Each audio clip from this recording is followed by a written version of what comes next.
silence was unnerving.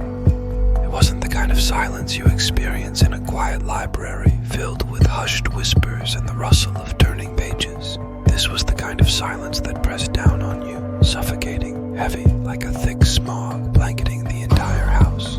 It had been exactly 3 weeks since my parents left for their anniversary trip to Paris. 3 weeks of absolute solitude, a luxury I had craved ever since I had moved back in with them after dropping out of college. But the luxury had turned into a prison, the silence a constant, pressing reminder of my isolation. Today, however, the isolation felt different.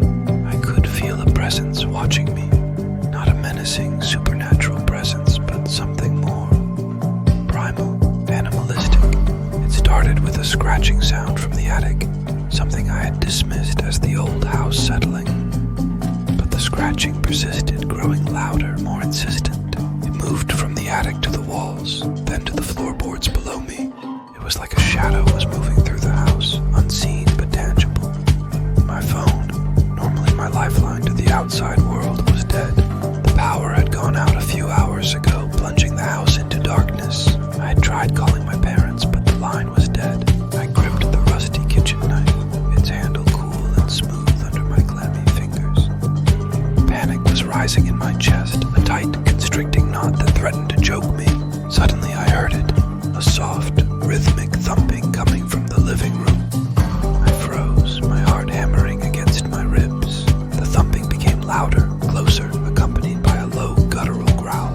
Fear, cold and icy, washed over me. I didn't know what was down there, but I knew it wasn't human. It was something ancient, something that shouldn't be, something that lurked in the shadows of our collective nightmares. I crept towards the living room, the knife clutched tightly in my hand. The light from the moon, filtering through the dusty window, cast long, grotesque shadows on the walls. The air was thick with the smell of dust and decay, a scent that triggered primal instincts within me, making me want to scream to run. But I didn't. I had to know what was down there. The thumping stopped. I could hear my own ragged breaths, the sound amplified by the oppressive silence. I peeked around the corner, my heart leaping into my throat. There, in the middle of the living room, was a dark shape, large and imposing.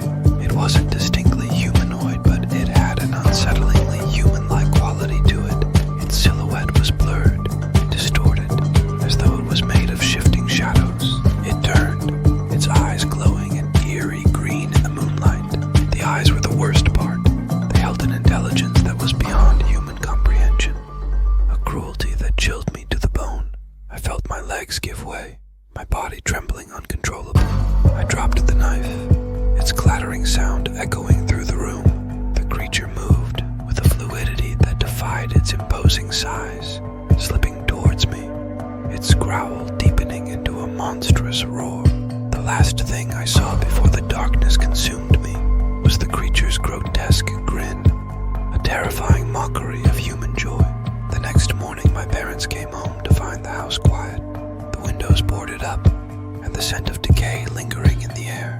A single muddy footprint, too large for any human, was imprinted on the floor, a chilling testament to the horrors that had unfolded in their absence. They never found me, nor did they ever find out what happened that night.